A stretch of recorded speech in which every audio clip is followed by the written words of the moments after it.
살아계신 하나님 아버지 감사합니다. 오늘도 하나님의 말씀을 배우려고 몸이 피곤하지만 이 자리에 앉았습니다. 성령님 이 시간에 임재하여 주셔서 하나님께서 창세기에서 말씀하신 그 내용들을 밝히 깨닫는 복된 시간 되게 하여 주옵소서. 아멘. 예수님의 이름으로 기도하옵나이다. 아멘. 아멘. 이렇게 많이 좀 힘드시더라도 바로 또 진행을 좀 해보도록 하겠습니다. 아멘.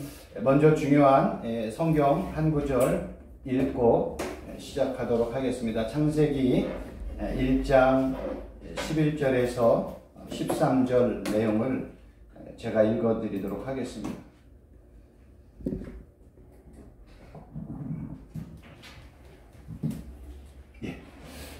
하나님이 이르시되 땅은 풀과 씨 맺는 채소와 각기 종류대로 씨 가진 열매 맺는 나무를 내라 하시니 그대로 되어 땅이 풀과 각기 종류대로 씨 맺는 채소와 각자 종류대로 씨 갖는 열매 맺는 나무를 내니 하나님이 보시기에 좋았더라. 저녁이 되고 아침이 되니 셋째 날입니다. 지금 제가 지난 시간에도 말씀을 드렸지만 여기 최 목사가 우리 목사님들에게 전달해주고 싶은 건 이런 것들이에요. 어떤 거냐면 오늘은 이제 중요한 풀이라는 단어가 어떤 의미인지, 그리고 씨라는 단어, 제라라는 히브리어 단어가 어떤 의미인지를 좀 중점적으로 말씀을 드릴 거예요. 지난번에도 말씀을 드렸지만 성경에 보면 아주 중요한 단어들이 있어요. 제가 볼 때는 거의 창세기 1장부터 요한계시록까지 중요한 단어들을 예를 들면 복이나 거룩이나 땅이나 생기나 빛이나 흑암이나 나라나 진리나 오늘은 이제 풀과 씨에 대한 내용들을 설명을 드릴 터인데 이런 내용들의 말씀이 모세오경에는 어디에 쓰였느냐, 그 다음에 예언서나 선지서에는 어떤 의미로 쓰였느냐, 이 똑같은 단어가 이제 헬라어로 영어 번역을 해가지고 사용이 될 때 사복음서에서는 어떤 의미로 쓰였고 서신서에서는 어떤 의미로 쓰였고 요한계시록에서는 이 어떤 의미로 쓰였는가를 정말로 밝히 아는 게 중요해요. 왜냐하면 성경은 단순히 그냥 우리에게 복, 거룩, 땅, 문자적이고 사전적인 의미로만 끝내는 게 아니라 여기에는 항상 더 깊은 내용을 숨겨가지고 말씀하고 있어요.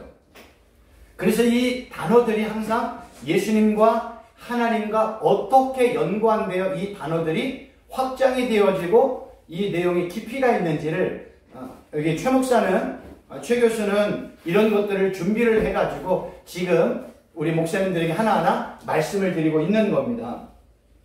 이런 내용들을 우리가 알아야만이 성경이 한 단어 한 단어를 얼마나 심도 있게 하나님께서 한 단어 한 단어를 의미 있게 사용했는지를 우리가 분명하게 알 수 있습니다. 오늘은 그래서 이 풀이라는 단어에 대해서 좀 말씀을 드리려고 합니다. 이 풀이라는 단어 성경 한 구절 있는데요. 요게 이제 제가 이미지를 한번 따와 봤거든요. 이런 풀인데 여기서 이제 성경 한 구절 읽겠습니다. 시편 90편 3.6절 주께서 사람을 티끌로 돌아가게 하시고 말씀하시기를 너희 인생들은 돌아가라 하셨으니 주의 목전에는 천년이 지나간 어제 같으며 밤의 한순간 같을 뿐임이니이다. 주께서 그들을 홍수처럼 쓸어 가시니이다. 그들은 잠깐 자는 것 같으며 아침에 돋는 풀 같으니이다. 풀은 아침에 꽃이 피어 자라다가 저녁에는 시들어 마르나이다. 지금 창세기 1장에서 언급되어졌던 그 풀과 시편에서 언급되어졌던 이 풀은 똑같은 단어예요. 같은 단어를 지금 설명하고 있기 때문에 지금 우리가 본문은 창세기 1장에 대한 내용이지만 연관된 성경 구절을 시편에 있는 말씀을 통해서 지금 읽었습니다. 이 풀이라는 단어를 봤더니요, 히브리어로 데세예요. 데세. 이 단어는 중요한 건 아니고요, 풀의 의미가 중요한 거예요. 이 풀이 문자적이고 사전적인 의미로 보면 그냥 연한 풀, 새로 돋은 풀을 의미를 해요. 그래서 이 일반적으로 비가 오면 풀은 순식간에 돋아나서 저습지나 들판을 덮고요, 더워지기 시작하면 즉시 말라버리는 것이 우리가 상식적으로 알고 있는 풀의 의미예요. 근데 이 데세라는 단어가 성경에서는요, 항상 이중적인 의미로 사용이 되어요.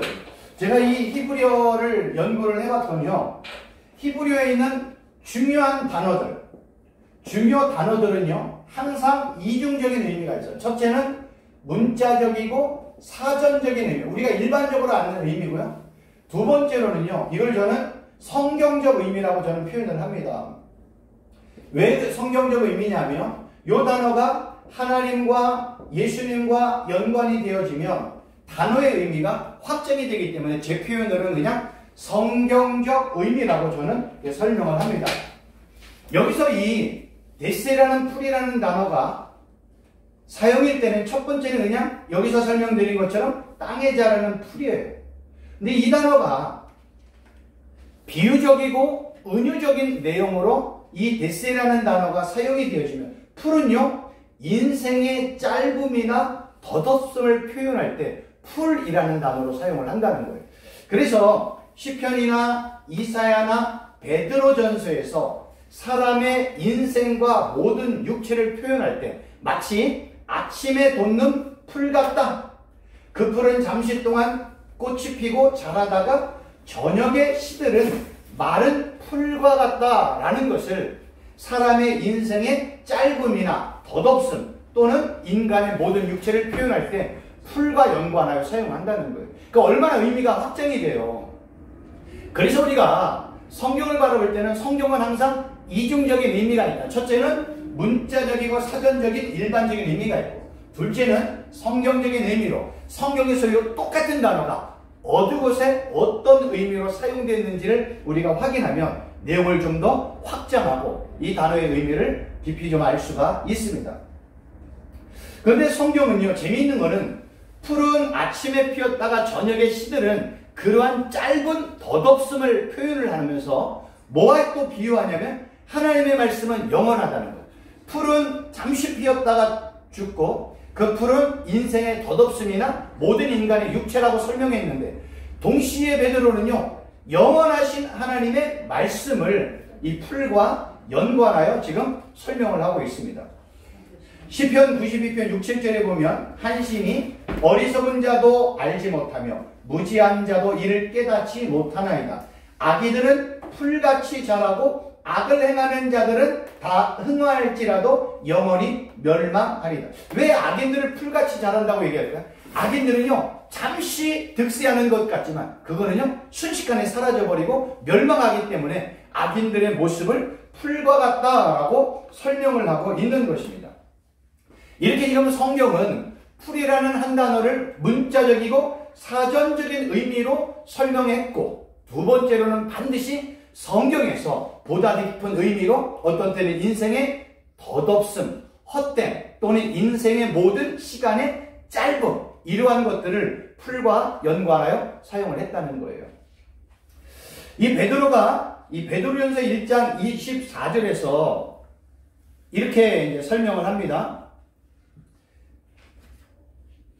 제가 기록을 안 해봤는데 읽어드리겠습니다. 모든 육체는 풀과 같고 그 모든 영광은 풀의 꽃과 같으니 풀은 마르고 꽃은 떨어지되. 지금 이 베드로 사도는요, 풀과 인간의 육체를 지금 이게 비교하여 설명을 했단 말이에요. 그러면 성경이 이 헬라어가 이 인간의 육체에 대해서는 어떻게 설명하는지를 좀 설명을 드릴게요. 인간의 육체는요, 헬라어로 사르스라는 단어를 쓰는데 그냥 일반적인 의미는 신체, 몸, 육신, 혈육을 가진 인간이라고 일반적인 사전적인 문자적인 의미예요. 그런데 똑같은 이 육체라는 사르스를 바울은요, 육체를 죄 가운데 사는 사람으로 의미가 좀 더 확정이 되었고요. 베드로는요, 죄 가운데 사는 육신 또는 죄로 인해 죽을 수밖에 없는 육체라는 의미로 이 사르스라는 단어를 설명을 했다는 거예요. 그럼 우리들은 문자적이고 사전적인 의미로만 성경을 보면 세상 사람들이 보는 것만큼뿐이 볼 수 없어요. 그러니까 성경이 말하고 있는 이러한 바울과 베드로가 언급했던 이러한 내용들을 찾아서 보면 성경의 육체를 통해서 우리에게 말하고자 하는 내용을 알 수가 있다는 거예요. 그래서 성경은요, 예수님을 떠난 사람들의 삶, 다른 말로 표현해서 죄 가운데 사는 사람들의 삶, 예수님을 믿지 않고 사는 사람들의 모든 삶을 순식간에 피었다 사라지고 마는 꽃과 풀과 같다고 증거하는 거예요. 그러나 이에 반해 영원한 게 있잖아요. 썩지 않는 말씀, 예수님의 생명의 씨가 우리 안에 떨어지면, 그 진리의 말씀이 우리 안에 떨어지면 우리는 그 씨로 말미암아, 그 예수님으로 말미암아 영원한 천국에서 영원히 살게 되는 것을 풀과 육체라는 단어를 통해서 이야기하고 싶은 거예요. 그러니까 결국 성경은요, 하나님께서는요, 우리에게 풀, 육체, 인생의 덧없음, 이러한 내용들을 통해서 설명하고 싶은 거는 인간의 모든 삶은 이렇게 짧게 아침에 피었다 저녁에 시드는 덧없음과 같다. 그러나 예수님을 믿고 예수님을 나의 구주로 영접하는 순간 그 덧없는 인생이 아멘. 새로운 삶을 살고 영원한 하나님의 나라를 기업으로 소유하고 예수님과 함께 영원히 살 수 있음을 풀이라는 단어를 통해서 우리에게 지금 설명하고 있는 것입니다. 그래서 이러한 영적인 진리를 성경을 통해서 깨닫지 못한다 할지라도 진짜 인생의 덧없음을 깨달은 사람들은요, 이런 표현을 쓰는 거예요. 저도 이게 이제 찾아왔는데요. 중국 송나라 시인이 양만리가 잘 아실 겁니다. 화무 11홍, 인불 100으로, 세불 10년자. 뜻은 아무리 아름다운 꽃도 열흘이 지나면 시들게 마련이고, 아무리 좋은 사람도 100일을 못 가고, 아무리 긴 권세도 10년을 못 간다 라는 것을 송나라의 이 시인이 양만리라는 시인이 이런 내용들을 가지고 설명을 했습니다. 그리고 이제 제가 텔레비전을 보다 보니까 가수 나훈아가 이러한 가사를 가지고 또 노래하는 걸 봤어요. 공이라는 가사를 봤더니요, 살다 보면 알게 돼 일러주지 않아도 너나 나나 모두 다 어리석다는 것을, 살다 보면 알게 돼 알면 웃음이 나지 우리 모두 얼마나 바보처럼 사는지, 잠시 왔다 가는 인생, 잠시 머물다 갈 세상, 100년도 힘든 것을 1000년을 살 것처럼 산다는 것. 살다 보면 알게 돼. 이것도요, 인생의 덧없음을 깨닫는 사람은 이렇게 시로, 어떤 때는 이 가사의 내용으로, 노래 가사로 설명을 하고 있다는 거예요. 문제는 이렇게 인생의 덧없음을 깨닫는 사람은 그 자리에서 이제 영원한 것들을 바라보는데, 우리가 알고 있는 것처럼 태반의 많은 사람들은 영원한 것에 대해서는 관심이 별로 없어요. 언제나 항상 일시적인 것들, 현세적인 것들, 내 눈에 보이고 내 손에 만질 만한 어떤 것들에 대한 지대한 관심을 갖고 살아간다는 거예요. 그래서 성경은요, 이러한 일시적인 것을 가지고 사는 풀과 같은 덧없는 인생들에게 마지막 하나님의 심판의 때가 오면 그들은 꽃과 풀처럼 완전히 말라지고 사라지는 인생이라는 거예요. 성경은요, 항상 이런 표현을 씁니다.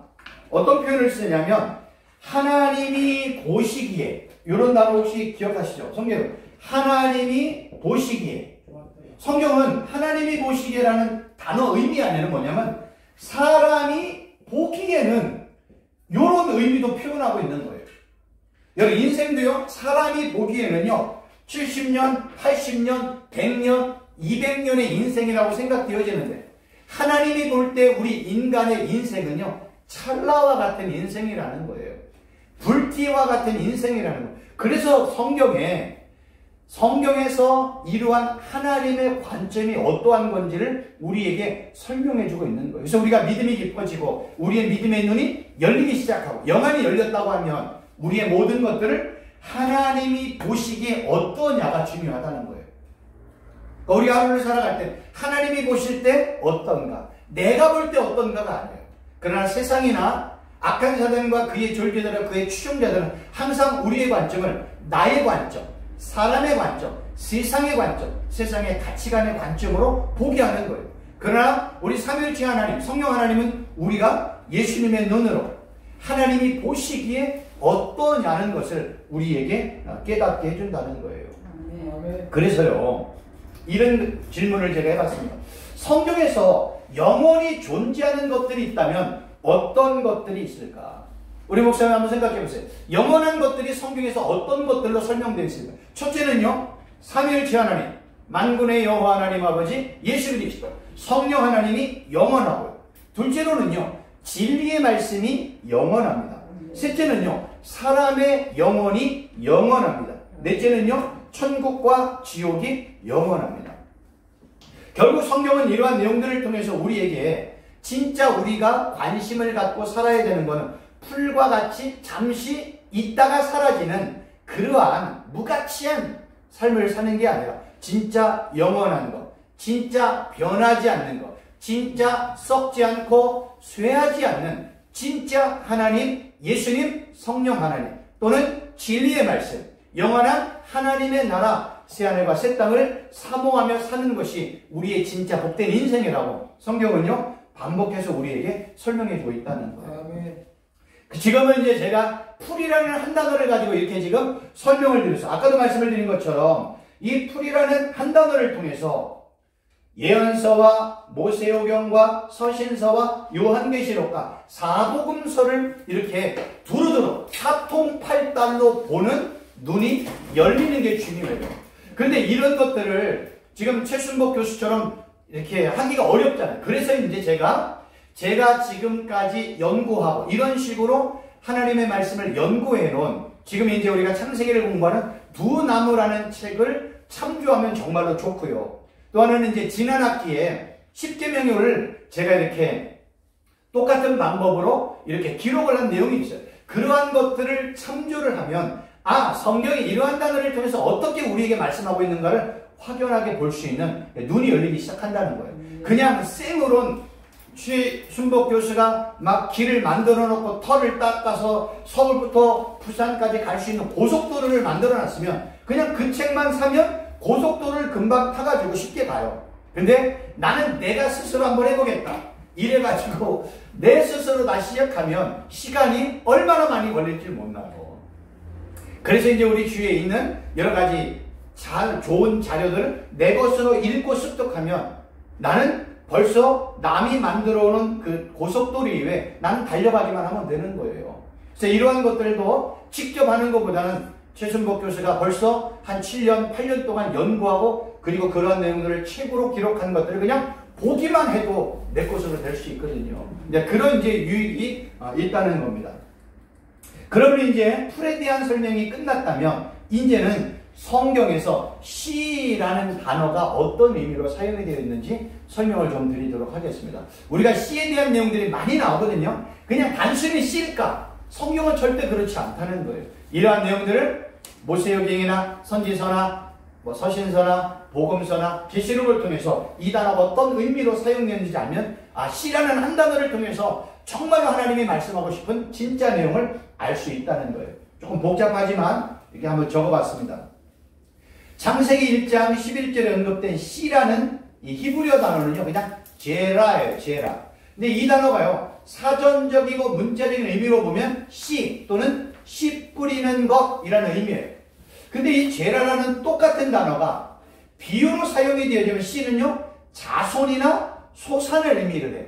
근데 이 똑같은 제라가 예수님과 연관이 되어지면 씨는요 아담의 후손이 예수 그리스도를 의미를 해요. 그래서 씨라는 단어를 통해서 많은 신학자들과 많은 목사님들이 씨를 구속사적인 관점으로 보라 하는 의미가 여기에 나와 있는 거예요. 베드로전서 1장 23절에 보면 여기도 씨가 나오거든요. 헬라어로는 스포라라는 단어예요. 제라의 영어예요. 근데 뜻은 파종, 씨 의미예요. 근데 베드로는요 씨를 그냥 땅에 심는 씨를 말하지 않고 항상 있는 하나님의 말씀으로 씨를 또 설명을 했다는 거예요. 그러니까 성경은 여기서는 아담의 후손인 예수 그리스도를 설명했고 또 베드로는 씨를 하나님의 말씀으로 설명을 해서 아까 말씀을 드리는 것처럼 썩지 않는 하나님의 말씀과 육체와 같은 풀과 같은 육체를 비교하여 대조할 때 요 씨라는 단어를 사용을 했다는 거예요. 근데 이 제라라는 단어의 뜻을 봤더니요 어떤 의미가 있냐면 자손, 후손, 종족, 민족, 가족, 아들 얼마나 단어의 의미가 깊어요. 근데 이 제라라는 이 후손, 씨라는 단어는요, 아담의 후손, 아브라함의 영적 후손, 메시아이신 예수 그리스도를 설명을 할 때 이 제라, 씨라는 단어를 사용을 한다는 거예요.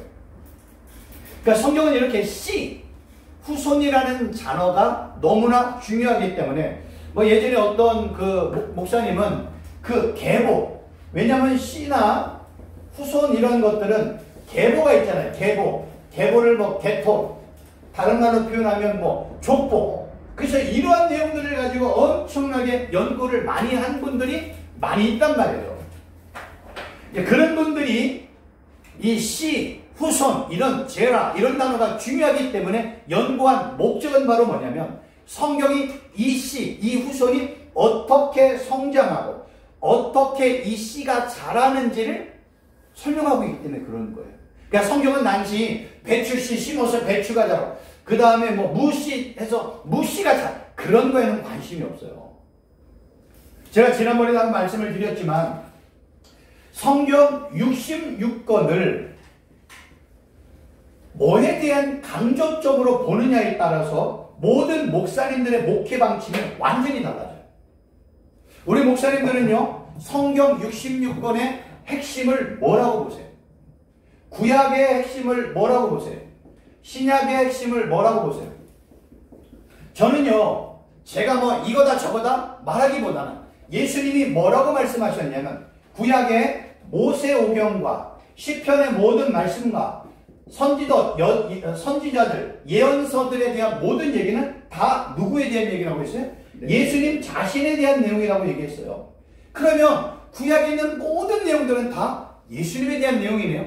그리고 우리가 또 하나 알 것은 예수님을 신약에서는 만왕의 왕, 그 다음에 대제사장 또는 참 선지자라고도 설명을 한단 말이에요.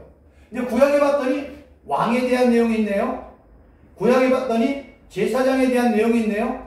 구약에 봤더니 선지자에 대한 내용이 있네요. 이런 것들은 다 누구를 예표하며 설명하는 거예요? 만왕의 왕이며 대제사장이며 참 선지자이신 예수님을 지금 설명하고 있는 거예요. 그러면 구약의 내용을 전부 보면 하나로 쭉 뽑으면 누구에 대한 얘기할까요? 예수님에 관한 이야기예요.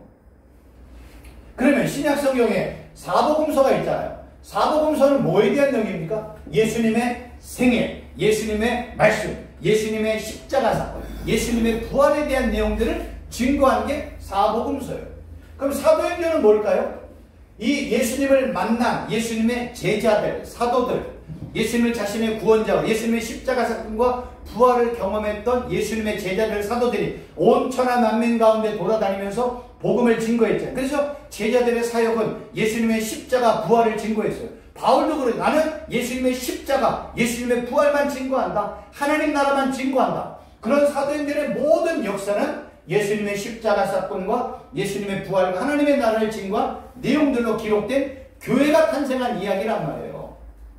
그래서 이 서신서, 교회와 연관된 모든 것들은 바로 예수님의 십자가 사건과 부활을 경험했던 예수님의 제자들이 증거해 세운 교회에 대한 내용이란 말이에요. 그리고 마지막 요한계시록은 뭐에 대한 내용이에요? 다시 오실 예수, 진짜 신랑이 신부를 맞기 위해서 이 땅에 다시 오신 계시록에 대한 내용이 요한계시록의 내용이란 말이에요. 그러면 구약과 신약 전체의 모든 내용은 핵심이 누구다? 예수님이라는 거죠.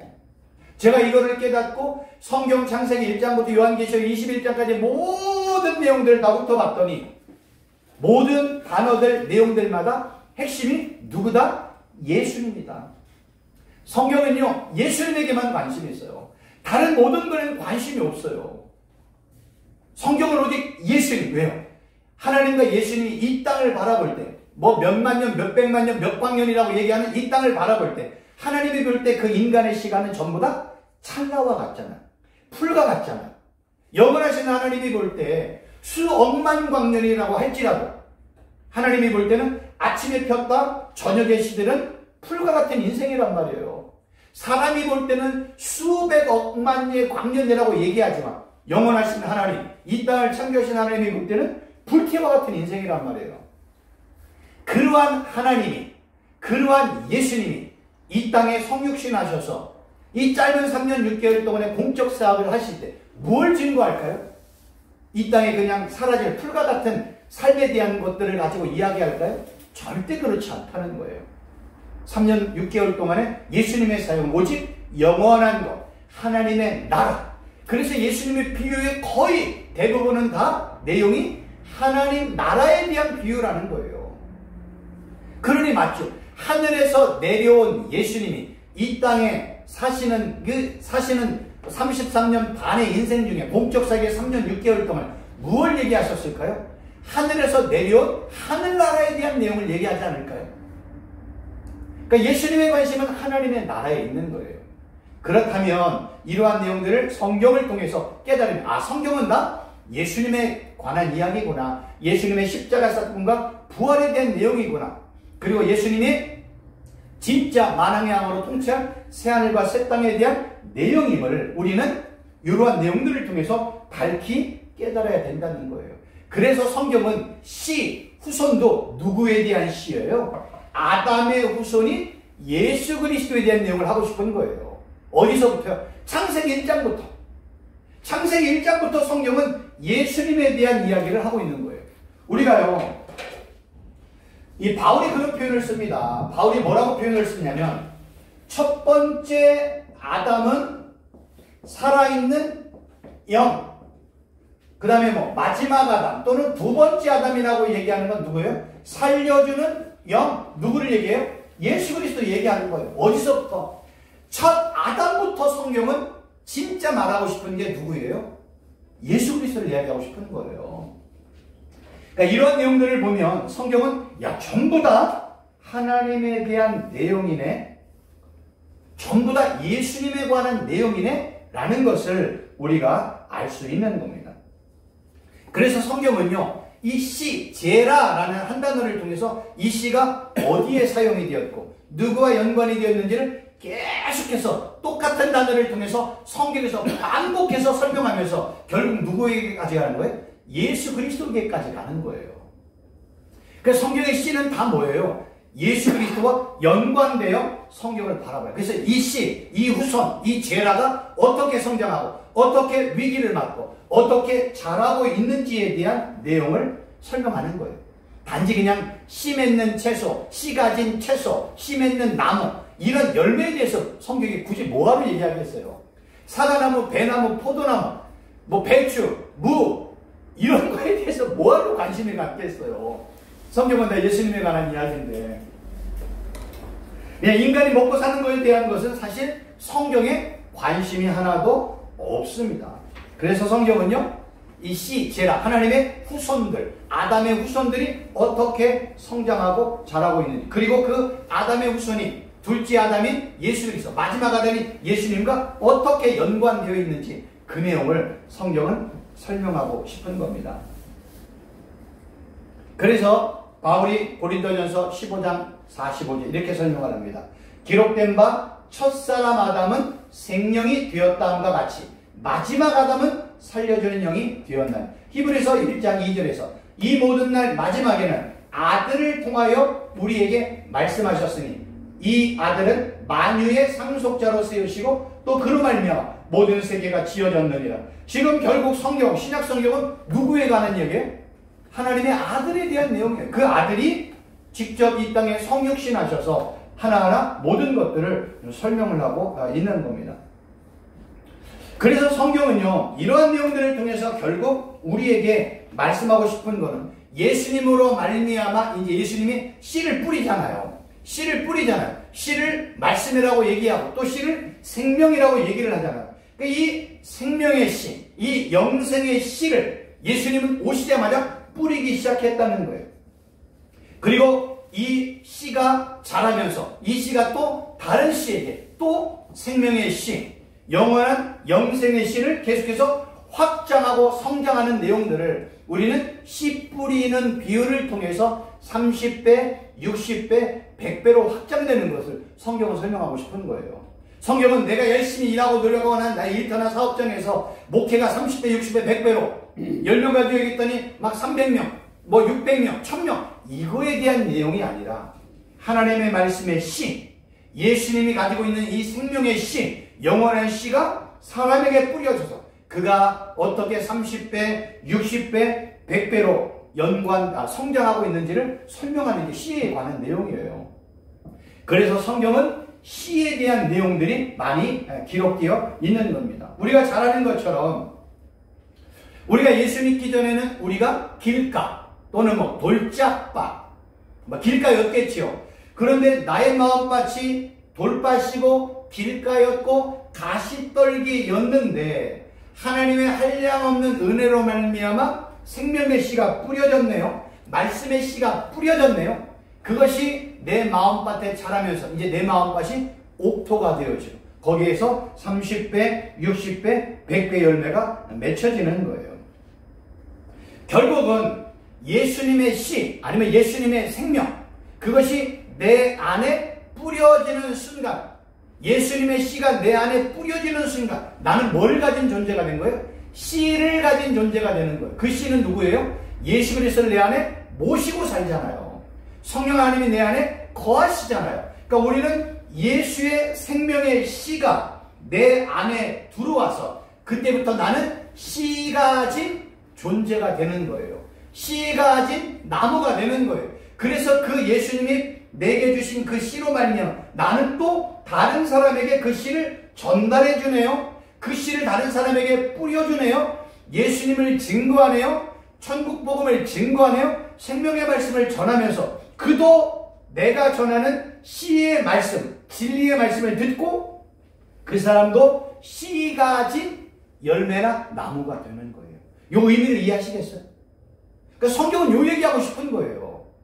그러니까 처음에 이 후손, 제라, 씨라는 단어를 통해서 성경은 그냥 이 땅에 자라고 나는 풀과 나무에 대한 내용이 뭘 관심이 있겠어요.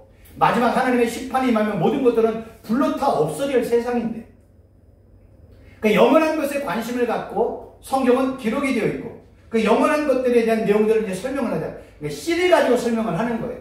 씨, 그 다음에 후손, 그리고 그 후손이 어떻게 성장했는지, 그리고 그 후손의 마침표인 진짜 씨, 존재인 예수 그리스도가 이 땅에 오셔가지고 이제 예수님이 직접 진리의 말씀, 영원한 말씀, 천국 복의 말씀으로 씨를 뿌리듯이 계속해서 뿌리고 다녔잖아요. 그래서 우리가 알고 있는 이 네 가지 밭, 길가, 그 다음에 돌짝밭, 가시덤불, 그다음 가시떨기, 옥토에 대한 내용이 다 모여요. 씨, 하나님의 말씀, 진리의 말씀, 천국 복음의 말씀이 떨어지고 그게 어떻게 성장하고 자라는지, 어떻게 말라 비틀어지는지를 설명하는 거잖아요.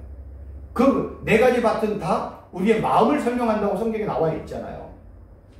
그러니까 결국 이러한 진리의 말씀, 예수님의 생명의 씨가 내 안에 떨어지는 순간 나는 진리의 말씀, 천국 복음, 다른 말로 표현하면 창세기적인 표현을 가지고 씨 가진 존재, 씨를 가진 나무가 되었단 말이에요. 그리고 나는 그 씨를 가지고 이제 다른 사람에게 뿌리면 저도 내가 전달한 그 씨, 그 말씀, 그 진리, 그 예수님을 통해서 그도 씨 가진 존재, 씨를 가진 나무가 되는 거예요. 그래서 이 사역을 하는 거예요. 이거를 어떤 분들은 전도, 그 다음에 선교, 사명으로 설명을 하는데 최순복 교수는 이거를 씨를 가지고 똑같은 내용을 설명을 하는 거예요. 결국 성경은 이러한 내용들을 우리에게 계속해서 설명하고 있는 거예요. 그런데 항상 이렇게 진리가 득세하면 반대급부적으로 역사하는 악한 사람과 그의 졸개들과 그의 추종자들이 우리 마음밭에 뭘 뿌릴까요? 가라지 뿌리는 거예요. 가라지 뿌리고 그 다음에 불법을 뿌리고 비진리를 뿌리고 세상의 가치관, 인간의 상식을 우리 안에 뿌려서 우리가 진리로부터 멀어지도록, 예수님으로부터 멀어지도록 우리 안에 가라지를 흩뿌리는 작업을 하는 거예요. 그래서 이 악한 사단이 뿌려놓은 가라지를 그대로 놔두면 우리가 또 다시 가시떨기가 되고 돌짝밭이 되고 나중에 잘못하면 길가처럼 될 수 있다는 거예요. 요거를 성경은 이러한 내용들을 통해서 우리에게 반복하여 설명하고 있는 겁니다. 결국 우리가 씨를 가진 존재로서 풍성한 열매를 맺는 방법은 다른 거 아니에요. 성경은 그거를 뭘 통해서 설명을 했냐면 포도나무를 통해서 설명을 했잖아요. 성경은 이 포도나무를 통해서 설명을 하자.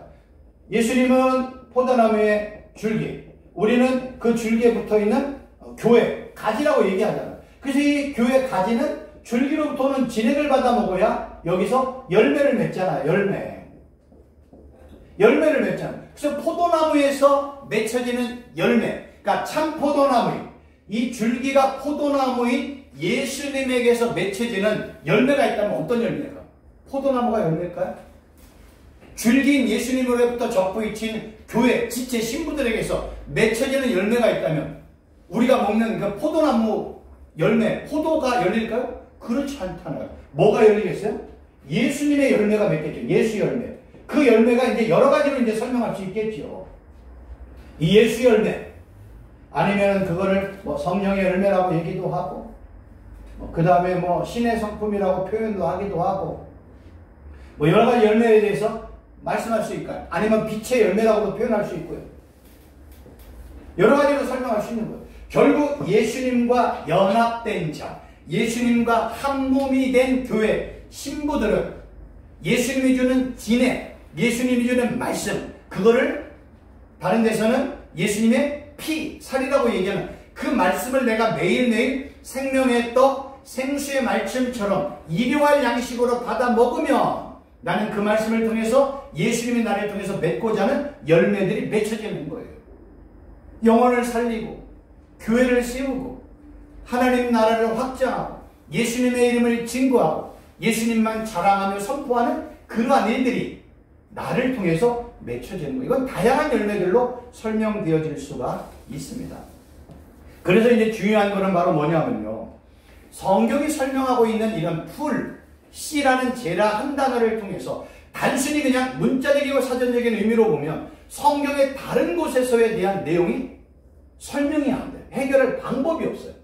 그러니까 이런 것들을 좀 확장해서 볼 수 있는 그런 눈이 이번 기회를 통해서 좀 열려졌으면 감사하겠습니다. 네. 그리고 이제 그 다음 다음 성경 구절이요.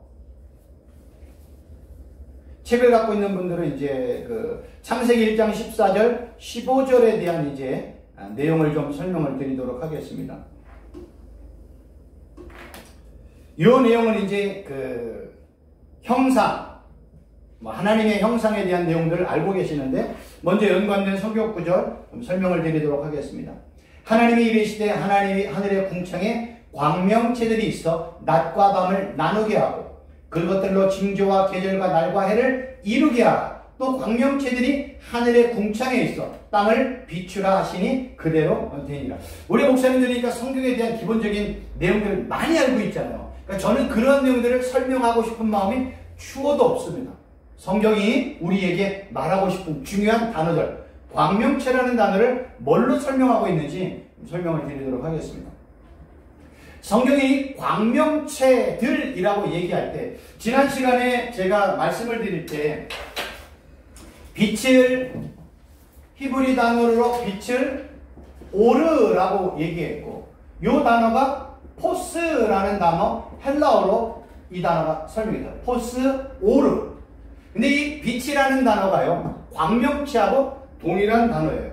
성경은요, 이 광명체라는 단어를 마오르라는 단어를 쓰는데, 이 마오르라는 단어는 무슨 뜻이냐면 마라는 이 한 단어에다가 오르라는 단어가 붙어가지고 마오르가 됐어요.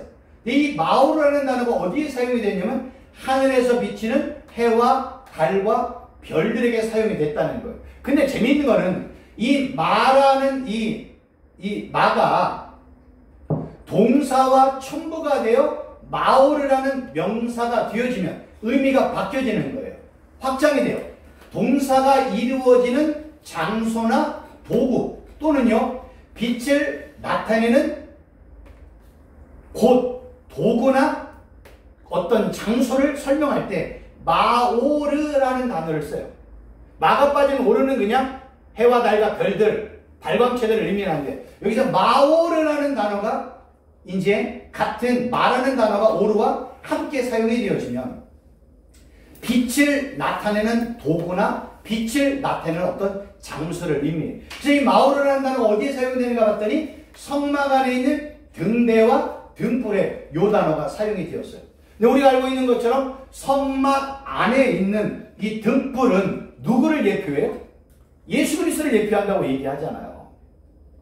성막 안에 있는 이 오른편에 있는 떡상은 예수님, 생명의 떡, 그걸 예표하고 있고, 왼편에 있는 빛은 바로 빛이신 예수님, 참빛이신 예수님을 설명을 하고 있단 말이에요. 그래서 지난 시간에 제가 이 모형론이라고에 대해서 말씀드린 게 정말로 잘 기억이 되어야 돼요.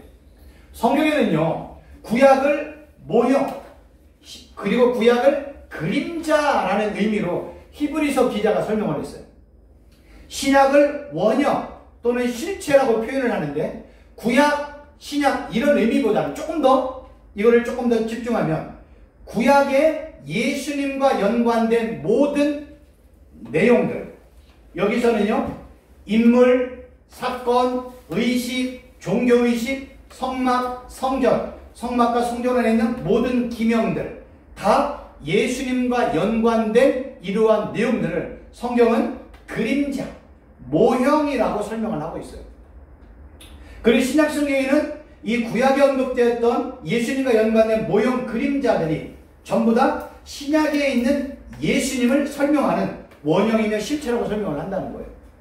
그러니까 중요한 거는 인물이라는 건 있잖아요. 노아, 아담, 노아, 아브람, 모세, 이삭, 이런 모든 인물들, 이런 중요한 인물들은 다 예수 그리스도를 설명하고 있는 모형들이에요. 예표들이에요. 사건이라는 건 뭐냐면 만나, 하늘에서 내리는 만나 사건, 그 다음에 우리가 잘 알고 있는 이 불뱀 사건들 같은 거.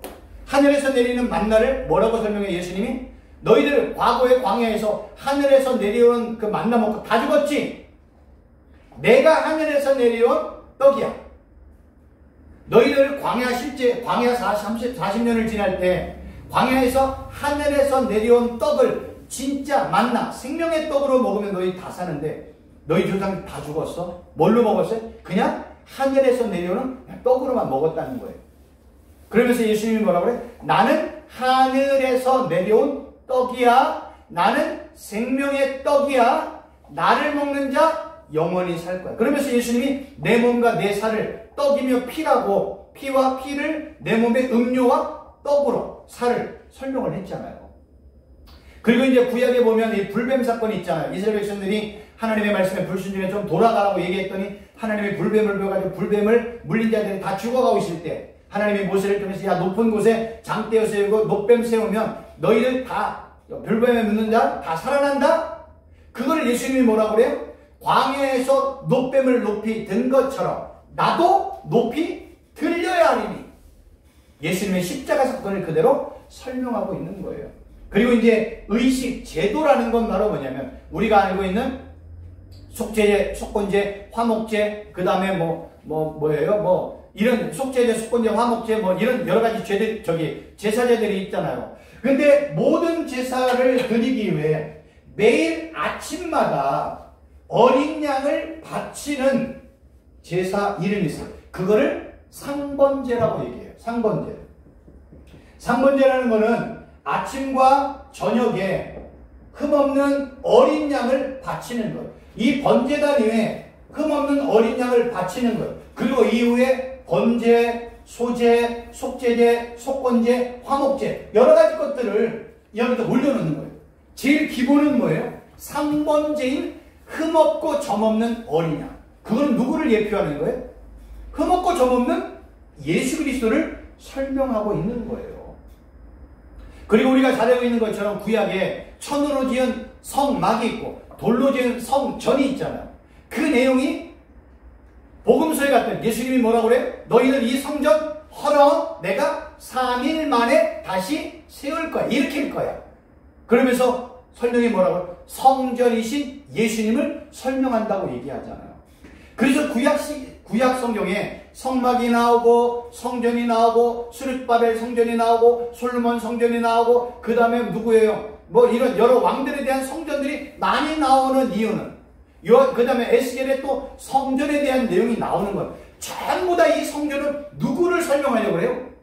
성전이신 예수님을 설명하기 위해서 그림자의 역할, 모형의 역할로 사용이 되어진 거예요. 그리고 이 땅에 성전이신 예수님이 왔기 때문에 돌로 지은 성전, 천으로 지은 성막 아무 의미가 없는 거예요. 그리고 성전과 성막 안에 들어가는 여러 가지 많은 기명들, 성전이신 예수님이 왔기 때문에 의미가 없는 거예요. 우리는 그러한 모든 것들을 예수님을 설명하기 위한 그러한 하나의 모형이요 그림자의 역할을 하는 거예요. 근데 진짜 성전이 실체로 왔네요. 원형이신 예수님이 실체로 왔네요. 그러니까 모형과 그림자는 의미가 없는 거예요. 성경은 이러한 내용들을 우리에게 설명을 해주고 싶은 거예요.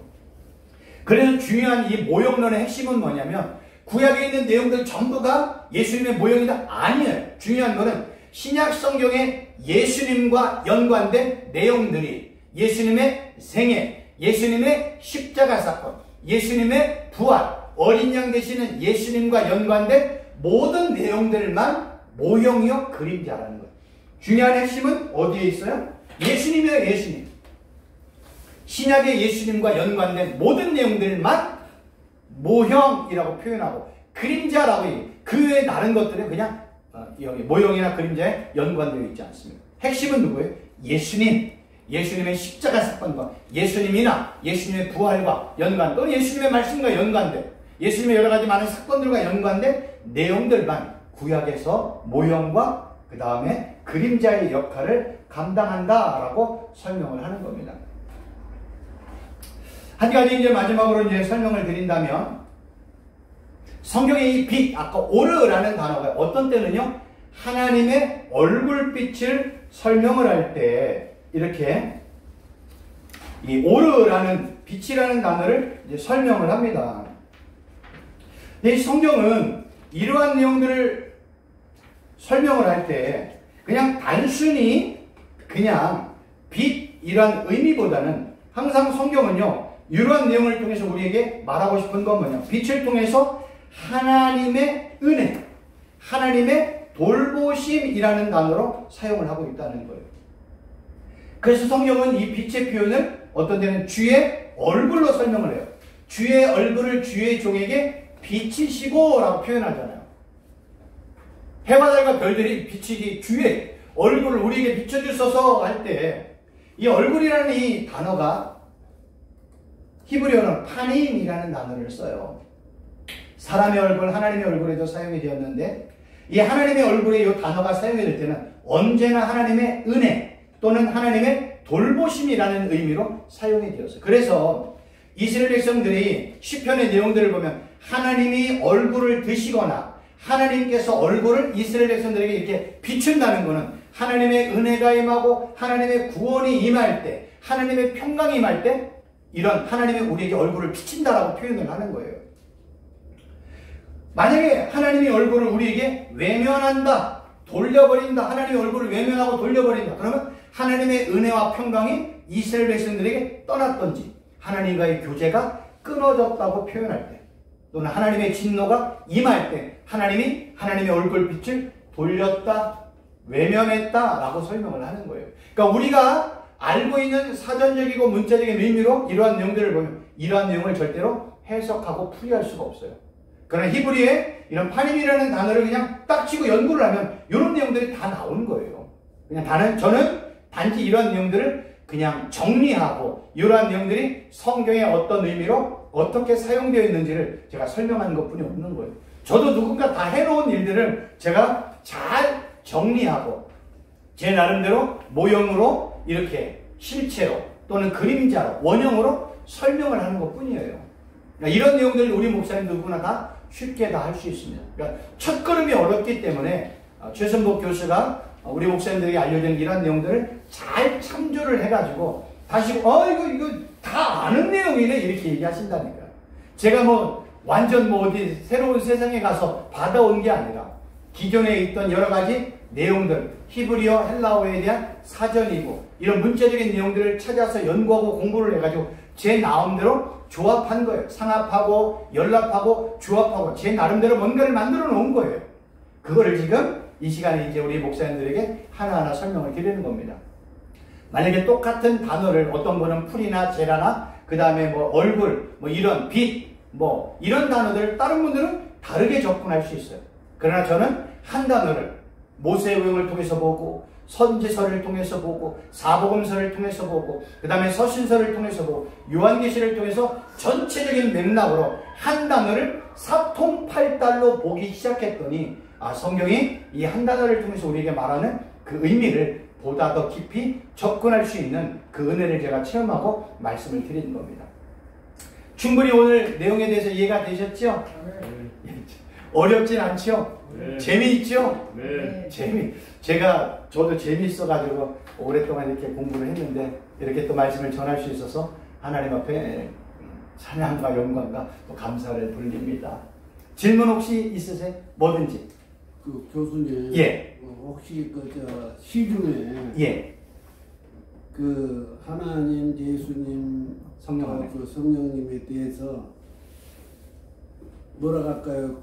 어떤 지금 교수님이 설명하시는 그 내용하고 비슷하거든요. 예. 그런데 그런 측면에서의 내용인가요? 안 그러면 그 책을 제가 안 읽어봐서 어떻게 설명을 드리는 책이 이렇게 두꺼워요. 예. 이렇게 두껍고 시중에 지금 많이 희재되고 있는데 예. 혹시 지금 설명하는 내용 저는 그 책은 제가 참조하진 않았어요. 저는 아까 말씀드렸던 풀, 데세, 시, 제라, 얼굴, 파니 이런 단어를요 제가 히브리어에 대한 사전적이고 문자적인 의미를 제가 연구를 하고 거기에 언급되었던 성경 구절을 전부 다 거의 찾아서 제 나름대로 조합을 했어요. 그래서 저는 우리 목사님이 말씀하셨던 그 책이 뭔지를 잘 모르고요. 저는 그 책을 단 한 번도 참조하지는 않았어요. 그래서 비슷한 내용이 나올 수는 있지만 저는 남들과 연관되지 않는 제 나름대로의 내용을 지금 설명을 드리는 거예요. 저는 그 책을 가지고 제가 정리하고 조합해서 설명한 게 아니라 한 단어 한 단어를 가지고 설명을 드렸습니다. 그 단어에서 어떤 아주 원론을 지금 연구하셨다 이런 말씀이에요. 맞아요. 제가 아까도 말씀을 드렸지만 요 그림이 앞그림인가 본데요. 제가 아까 드렸던 그 그림을 좀 우리 목사님들이 좀 잘 보시고 요 그림대로만 좀 하기가 좀 사실은 어려워요. 왜냐하면 저도 이 공부를 하기 위해서 거의 한 8년을 제가 소비를 했죠. 하루에 7, 8시간씩 어떤 때는 10시간씩이요.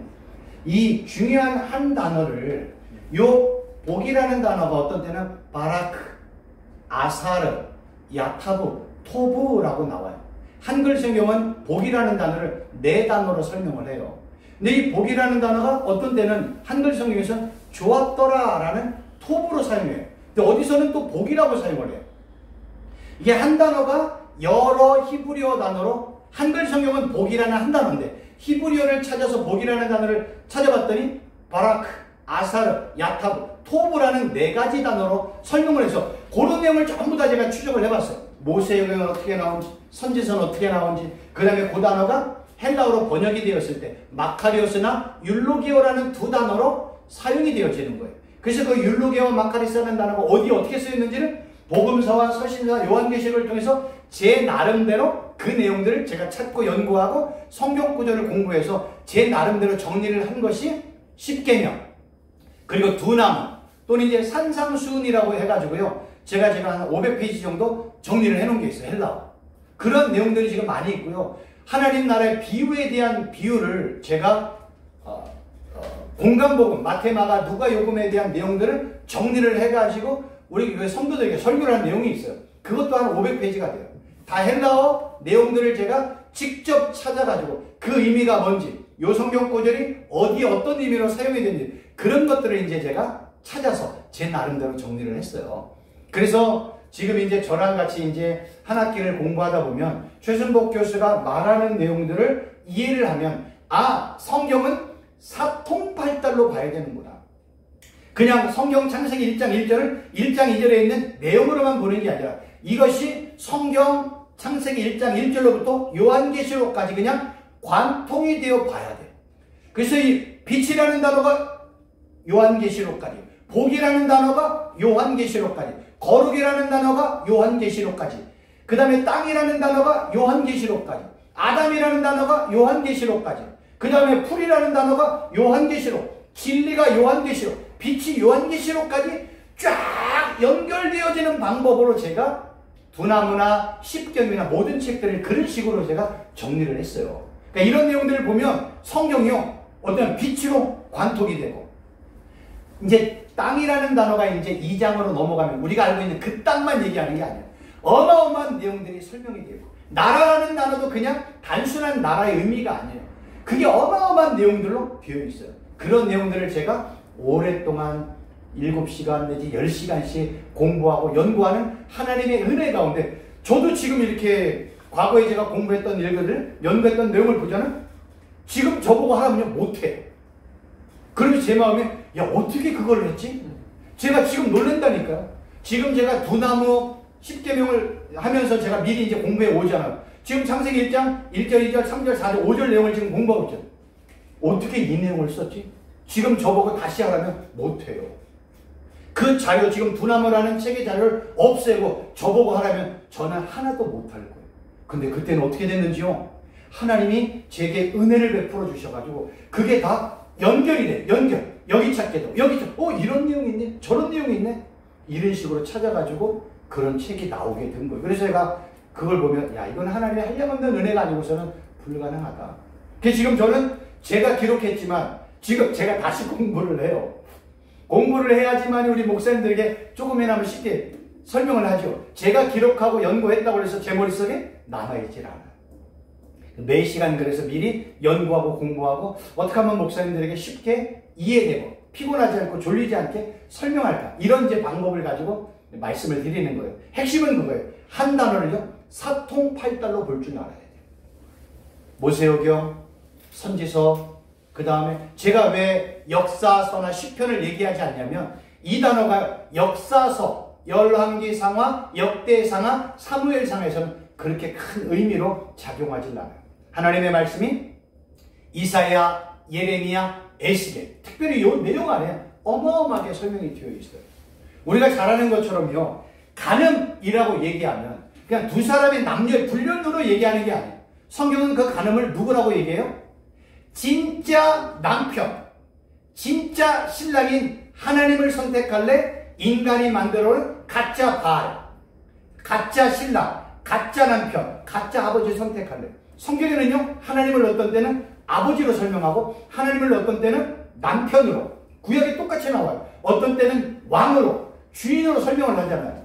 바알의 의미가 똑같아요. 어떤 때는 아버지, 어떤 때는 남편, 어떤 때는 그 다음에 하나, 신, 이런 의미로 표현하는 거예요. 그래서는 진짜 아버지 선택할래? 가짜 아버지 선택할래? 진짜 남편인 하나님을 선택할래? 가짜 남편인 바알 선택할래? 너 진짜 비의 신을 선택할래? 아니면 바알도 비의 신이거든요. 하나님을 성경에는 전쟁의 신이라잖아요. 바알도 전쟁의 신이에요. 그래서 제가 볼 때는 구약 성경은요 하나님과 바알의 싸움이에요. 신약으로 넘어오면 예수님과 누구의 싸움이에요? 인간인 나와의 싸움이에요. 악한 사람과의 싸움은 그건 아무것도 아니에요. 예수님의 권세와 능력이 임하면 진짜 싸움은 예수님을 왕으로, 주인으로, 메시아로, 하나님으로 모실 것, 아니면 내가 왕으로 살고 내 땅에, 이 땅에 주인으로 살고 내 마음대로 살 것이냐, 아니면 예수님의 뜻에 순종하고 예수님의 말씀에 순종하여 살 것인가, 아니면 예수님의 의를 드러낼 건가, 나의 의를 드러낼 건가. 내 의는 죽어야 돼. 나의 의 부인하고 십자가에 못 박고, 이런 내용들이 성경에, 신약에는 그렇게 되어 있는 거예요. 그래서 신약은 나냐 예수님, 나를 신으로 둘 거야, 예수님을 진짜 왕과 주인으로 모실 이 싸움이에요. 제가 볼 때는 그렇게 바알과 하나님, 예수님과 나를 보면 성경의 내용이 한눈에 다 들어오는 거예요. 이런 식으로 성경을 보면 성경 전체의 내용이 쉽게 그냥 확 들어와요. 그거를 제가 이제 우리 목사님들이 쉽게 좀 접근할 수 있도록 제가 이런 식으로 지금 준비해 와서 조금이나마 보탬이 되도록 말씀을 드리는 겁니다. 고생하셨습니다. 기도하고 마치겠습니다. 하나님 아버지, 하나님의 말씀은 우리에게 복된 말씀인데 이 말씀이 매번 공부할 때마다 밝히 깨달아질 수 있도록 은혜와 축복을 허락하여 주옵소서. 예수님의 이름으로 기도하옵나이다. 아멘. 수고하셨습니다.